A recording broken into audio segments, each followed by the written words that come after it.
ও ও আসসালামু আলাইকুম রহমতুল্লাহি বারাকাতুহু। আমাদের সিসিআর কোরআন একাডেমি কর্তৃক পবিত্র আল কোরআনুল কারীমের 16তম ব্যাচের সপ্তম ক্লাস সবাইকে শুভেচ্ছা জানাচ্ছি। তো আলহামদুলিল্লাহ বিগত 6টি ক্লাসে আমরা আমাদের সিসিআর কোরআন একাডেমির আপনাদের সাথে যে কমিটমেন্ট আমরা করেছি যে আমরা 4টা ধাপে পড়বো। তার মধ্যে একটা ধাপ আমাদের শেষ হয়েছে, সেটা হলো মানে মৌলিক ধাপটা, বেসিক ধাপটা, যে ধাপের উপরে আমাদের কোরআন পড়াটা মূলত করে আর কি, যে ধাপটা শিখলে আমরা কোরআনটা পড়তে পারবো। তো সেটা ছিল আরবি হরফ এবং হরকত। তো আমরা যথাক্রমে দুইটা ক্লাসের মাধ্যমে আরবি হরফ এবং হরকত শিখেছি। সরি, আরবি হরফের মধ্য থেকে যুক্ত হরফ মুক্ত অক্ষর শিখেছি। এরপরে আমরা আরবি হরকত, তানভিন, জজম, তাসদিদ, কলকলা এবং ম্যান্ডেটরি নেজাল তথা ওয়াজিব গুণ এগুলো শিখেছি। তো আজকে আমরা খুবই গুরুত্বপূর্ণ একটা রুলস জানবো, সেটা হলো মদ। দেখেন, আমরা তাহলে আজকের আজকের পড়াতে চলে যাই। আজকে আমাদের মূল টপিক হলো মদ। দেখেন, মদ এটি এটি একটা আরবি শব্দ, অর্থ হলো টেনে পড়া, একটু লং করে পড়া। দেখেন, আমাদের মূল পড়াটা কিন্তু যেগুলো গিয়েছে তথা হরকত, তানভিন, জজম, তাসদিদ। এখন আমরা জাস্ট এগুলাকে আমরা বিভিন্ন আঙ্গিকে রূপ চেঞ্জ করে করে পড়বো। তো তন্মধ্যে একটা হলো মদ। মদ অর্থ হলো টেনে পড়া। তো এর আগে আমাদের একটা বিষয় জেনে রাখা দরকার যে কোরআনে কত রকমের মত পাওয়া যায়। আমরা যদি দেখি কোরআনে টোটালি মনে হয় 3 রকমের মদই পাওয়া যায়। বিভিন্ন প্রকার ভেদে 3 রকমের মদ পাওয়া যায়। একটা হলো একালিফ মদ তথা 1 সেকেন্ড পরিমাণ টানবো। দ্বিতীয়টা হলো 3 আলিফ মদ তথা 3 সেকেন্ড পরিমাণ টানবো। তৃতীয়টা হলো 4 আলিফ মদ তথা 4 সেকেন্ড পরিমাণ টানবো। তো এই তিনটা মদের আহ, মানে এই যে 3 আলিফ, 4 আলিফ, 1 আলিফ, এই তিনটা মদের মূল ভিত্তি হলো একালিফ মদটা, একালিফ টানটা। তো একালিফ টানটা যদি আমরা জানি, তাহলে আমাদের 3 আলিফ আর 4 আলিফটা নিমেষে আমাদের জানা হয়ে যাবে। কেন? বিকজ ওই 3 আলিফ এবং 4 আলিফ মদটা মূলত বের হয় হলো একালিফ মদ থেকে। সেটা কেমনে কিভাবে সেটা আমরা একটু একটু করে বলতেছি ইনশাআল্লাহ। তো দেখেন, মদ মানে টেনে পড়া, কোন একটা হরফকে তাড়াতাড়ি না পড়ে টেনে পড়াকে মদ বলা হয় কোরআনের মধ্যে। সরি, আরবি ভাষার আরবি ভাষার মধ্যে 3টা হরফ আছে যেগুলোকে মদের হরফ বলা হয়, অর্থাৎ এই হরফ গুলো আসলে আমরা 1 আলিফ পরিমাণ টানবো। এই হরফ গুলো হলো আলিফ, ওয়াও এবং ইয়া। এই আলিফ, ওয়াও, ইয়া হলো মদের হরফ। দেখেন, জবরের বাম পাশে যদি আলিফ আসে, তবে এই আলিফটাকে আমাদেরকে 1 সেকেন্ড পরিমাণ টানতে হবে। পেশের বাম পাশে যদি যজমালা ওয়াও আসে, তাহলে এটাকেও আমাদেরকে 1 সেকেন্ড টানতে হবে। আর জেরের বাম পাশে যদি যজমালা ইয়া আসে, তাহলে এটাকেও আমাদেরকে 1 সেকেন্ড টানতে হবে। কেন? আসলে মূল কারণটা হলো, দেখেন, আমরা যে পড়ি, জবরটা পড়ি, জবরটার উৎপত্তি স্থল হলো আলিফ। মানে এটা হলো স্বরবর্ণ, আর ওটা হলো স্বর চিহ্ন। যেমন স্বর আ থেকে আকার আসছে, সেম আলিফ থেকে জবর আসছে। এই জন্য জবরের পরে যদি আলিফ থাকে, তবে ওই জবরটাই এক মানে এটা তাড়াতাড়ি তখন আর পড়বো না। আমরা তো জানি হরকতের উচ্চারণ তাড়াতাড়ি করতে হয়, তখন আমরা এই জবরকে 1 সেকেন্ড পরিমাণ টান। এরপরে দেখেন, ওই যে সেম কাহিনীটা এগুলোর ক্ষেত্রে ওয়াও, পেশ। পেশ হলো স্বরচিহ্ন, স্বরবর্ণটা হলো ওয়াও। এজন্য যদি ওয়াও এর বাম পাশে যদি পেশ আসে, তাহলে ওয়াওটাকে আমাদেরকে 1 সেকেন্ড টানতে হবে। সেম কাহিনীটা জেরের ক্ষেত্রেও, অর্থাৎ জেরের বাম পাশে যদি জজমালা ওয়াও আসে, তবে এটাকেও আমাদেরকে 1 সেকেন্ড পরিমাণ টানতে হবে। তো আরেকটা বিষয় আপনাদেরকে জানাই, যদিও সেটা আরবি ব্যাকরণের সাবজেক্ট, সেটা হলো আরবি যে ওয়াও ইয়া, আলিফ ওয়াও ইয়া আছে, এগুলো কিন্তু আরবি মূল অক্ষর হিসেবে এগুলোকে কাউন্ট করা হয় না। কেননা এগুলা হলো সাউন্ড আর কি, ওই যে বাউল সাউন্ড গুলা যেগুলো পড়ি, এই জন্য আরবি অক্ষর উচ্চারণ কিংবা কোরআন কিংবা শব্দ অথবা বাক্য উচ্চারণের জন্য এই 3টা সাউন্ডকে ইউজ করা হয়, যেগুলোকে পরে হরফের রূপ দেওয়া হয়েছে আলিফ ওয়াও ইয়া। এজন্য এই 3টা সাউন্ড যদি জবরের পরে আলিফ হয়ে আসে, তাহলে সেটা 1 আলিফ টান হবে। পেশের পরে যদি ওয়াও আসে, তবে এটা 1 আলিফ টান হবে। জেরের পরে যদি ইয়া হয়, তবে সেটা 1 আলিফ টান হবে। যাক, এগুলো তো হলো অতিরিক্ত কথা। মূল কথা আমাদের তাজবিদের জন্য যেটা প্রয়োজনীয়, সেটা হলো জবর, মদের হরফ তথা টানের, আমরা যে টানবো এই টানের হরফ হলো 3টা, ওয়াও, আলিফ, ইয়া। যদি জবর বাম পাশে আলিফ আসে, যেমন দেখেন এই যে জবরের বাম পাশে এখানে আলিফ আসছে, এই জন্য আমরা এই জবরটাকে, এই যে দেখেন জবরকে আমরা তাড়াতাড়ি পড়ি, কিন্তু বাম পাশে আলিফ আসছে, তো এটাকে আমরা এভাবে পড়বো, বা আলিফ জবর বা 1 আলিফ পরিমাণ টানবো। এরপর জেরের বাম পাশে যজমালা ইয়া আসছে, দেখেন সো আমরা তো জানি জেডটাকে এমনি পড়লে তো 1 সেকেন্ড টানতে হয়, কিন্তু যে বাম পাশে ইয়ে আসার কারণে এখন আমরা এখানে 1 সেকেন্ড টানবো। বা ইয়াজের বি। এরপরে দেখেন পেশের বাম পাশে যখন হলো ওয়াও আসছে, আর এটার কারণে আমরা এখন পেশটাকে 1 সেকেন্ড পরিমাণ টানবো, যেমন বা ওয়াও পেশ বু, বা, বি, বু। এই যে দেখেন সবগুলো সেম, যা, জি, জু। আপনারা প্র্যাকটিস করবেন সবগুলো। দা, দি, দু। এরপরে আমরা জা, জি, জু। এরপরে দেখেন স, সি, সু। এরপরে র, রি, রু। আচ্ছা, এখানে টাইপিং মিস্টেক হয়েছে, জু হইতো। এরপরে ফা, ফি, ফু। যাক, আপনারা এভাবে এই যে পুরোটা পড়ে নেবেন। তো দেখেন যে বিষয়টা আমি বলতে গিয়ে অনেক কথা পেঁচাইছি, সেই বিষয়টা হলো এই একালিপ টানটাকে, মানে হরফের কারণে যে একালিপ টানটা হচ্ছে, কারণ এটা একদম হরফের কারণে হয়েছে, আলিফ ইয়া ওয়াও এর কারণে। পেশ জের আলিফের কারণে হয় না, কারণ এগুলো তো প্রত্যেক হরফের উপর আসেই, বরং এগুলোর উপরে আলিফ ইয়া ওয়াও আসলে এগুলোকে আমরা টানতেছি। যাই হোক, এটাকে বলা হয় মৌলিক একালিফ টান। কারণ এর আগে আমি বলছিলাম যে কোরআনের মধ্যে শুধুমাত্র এক আলিফ টান না, বরং 3 আলিফ এবং 4 আলিফও আছে। তো মৌলিক এক আলিফ মদ এটাকে কেন বলা হয়? বিকজ এই এক আলিফ মদটা থেকে 3 আলিফ এবং 4 আলিফ মদ হয়। এটাকে একটু অন্যরকম করে পড়লে বা এটার উপর একটা সিকোয়েন্স সাইন আসলে, অথবা মোটা সাইন আসলে, অথবা একটা স্টপ সাইন আসলে, ওই এক আলিফটা তখন 3 আলিফ হয়ে যায়, পর্যায়ক্রমে 4 আলিফ হয়ে যায়।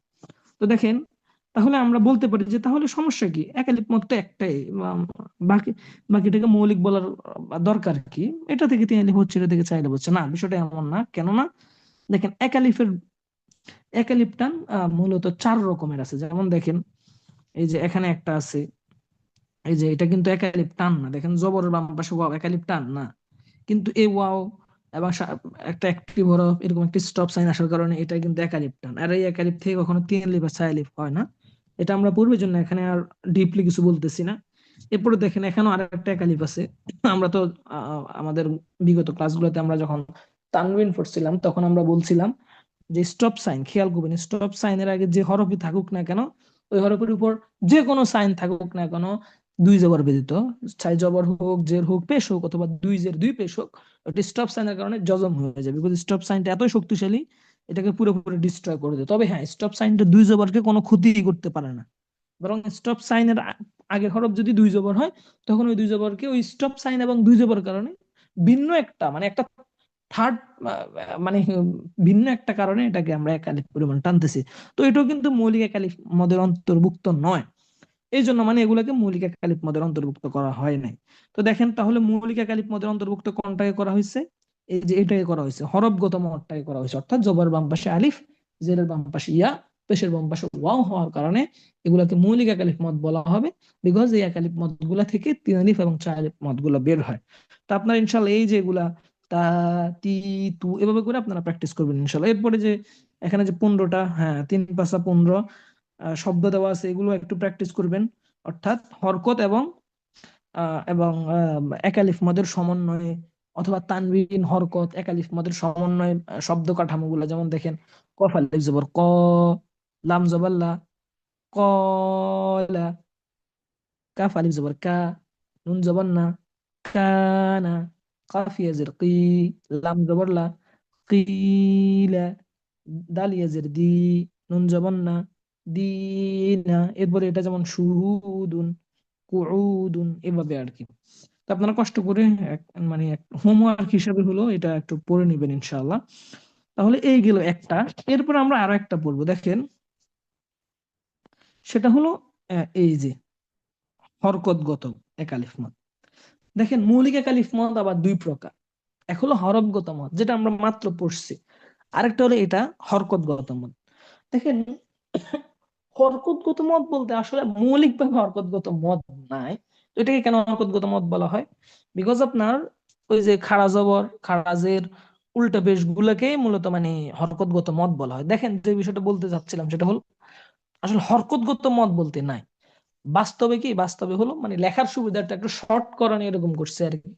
মানে বাস্তবে হলো তার তার সাথে তা এখানে জবর হইতো, পাশে একটা ছোট্ট আলিফ দেওয়া হয়। বিশেষ করে আধুনিক যে কোরআনগুলো, এই কোরআনগুলোতে কিন্তু এই খাড়া জবর খারাজের উল্টা পেশ জাতীয় যে এক আলিফ আছে এটা কিন্তু পাওয়া যায় না, বরং এখানে কি করা হয়, জবরের পর এরকম একটা ছোট্ট আলিফ দিয়ে দেওয়া হয়, জেরের পর এরকম একটা ছোট্ট ইয়ে দিয়ে দেওয়া হয়, আর পেশের পর এরকম ছোট্ট ওয়াও দিয়ে দেওয়া হয়।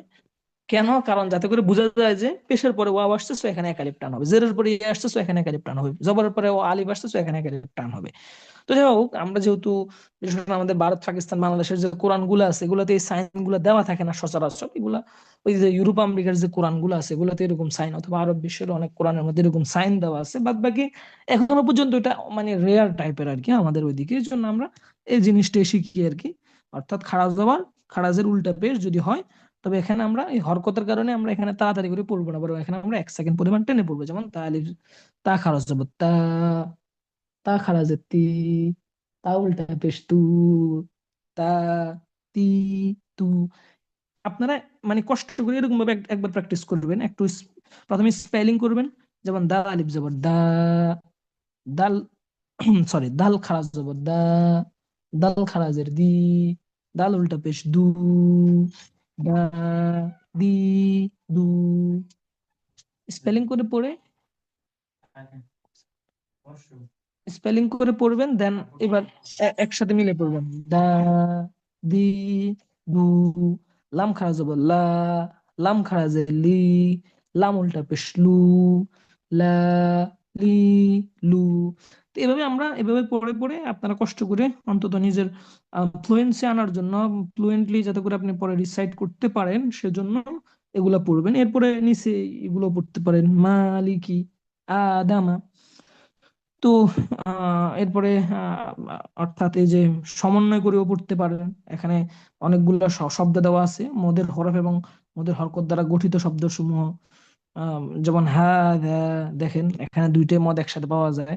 হাদা ইলাহুনা, ইলা আদিন ওয়াকিলিহি। তো এগুলো যদি ভালো করে প্র্যাকটিস করে পড়েন তাহলে ইনশাআল্লাহ আশা করা যায় আপনাদের একালিপ মতটা খুবই স্মুথলি আপনারা কোরআনের মধ্যে পড়তে পারবেন।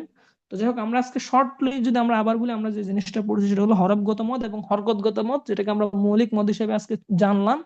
এই দুইটা মত আসলে আমরা 1 সেকেন্ড পরিমাণ টানবো, সেটা এইভাবে। হরফগত মত গুলো হলো এইভাবে: জবরের বাম পাশে আলিফ, জেরের বাম পাশে ইয়া, পেশের বাম পাশে ওয়াও আসলে, যেমন বা আলিফ জবর বা, পাইয়াজের বি, বা ওয়া পেশ বু, বা, বি, বু। আর হরকতগত মদ এগুলো মূলত হরফগত মদে, কিন্তু লেখার সুবিধার্থে একটু শর্ট করণে এগুলোকে খারা জবর খারাজের উল্টা পেশ রূপে রূপায়ণ করা হয়েছে। যেমন বা খারা জবর বা, বা খারাজের বি, বা উল্টা পেশ বু, বা, বু, বি, বু। এই দুইটা মদের মধ্যে কোনরূপ পার্থক্য নেই, জাস্ট শুধুমাত্র আকার আকৃতিতে একটু পার্থক্য, বা বাকি উচ্চারণ এবং আদারওয়াইজ বাকি যেগুলো আছে এগুলোর মধ্যে কোনো পার্থক্য নাই। আর এই দুই রকমের একালিফ মতকে বলা হয় মৌলিক একালিফ মত। কেন? কারণ এই দুই একালিফ মত থেকে বাকি যে 3 আলিফ এবং 4 আলিফ মদ গুলা পাওয়া যায় কোরআনে, ওগুলা বের হয়। এছাড়া আর যে একালিফ মদ, আরো কয়েকটা একালিফ মদ এই দুইটা ছাড়াও পাওয়া যায়, যেগুলোকে মৌলিক একালিফ মদ বলা হয় না, বরং এগুলো মানে থার্ড পার্টি একালিফ মদ আর কি। তো তাহলে আমাদের সপ্তম ক্লাসটা যেটুকু পর্যন্ত থাকলো। আমাদের অষ্টম ক্লাস তো অবশ্য আজকে হয়ে গেছে, এটার রেকর্ড হবে না, বিকজ এই ক্লাসগুলো হলো একদম কোরআন থেকে। আম, তো আমাদের রেকর্ড এই পর্যন্ত দেওয়ার কথা ছিল, তাই আমরা এই পর্যন্ত রেকর্ড করলাম।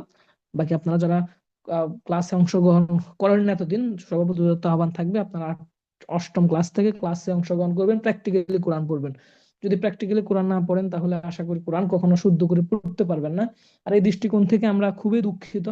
যাতে করে আপনাদের কোরআনের পড়াটা ফ্লুয়েন্টলি আপনারা পড়তে পারেন, স্মুথলি আপনাদের রিসাইটেশনটা হয়, সেজন্য আমরা মানে অষ্টম ক্লাস থেকে আর রেকর্ড রাখবো না। তো তাহলে আজকে ক্লাসটা এতটুকুই থাকলে, ইনশাল্লাহ সবাই ভালো থাকবেন, সুস্থ থাকবেন। আসসালামু আলাইকুম রহমতুল্লাহ বারাকাতুহু।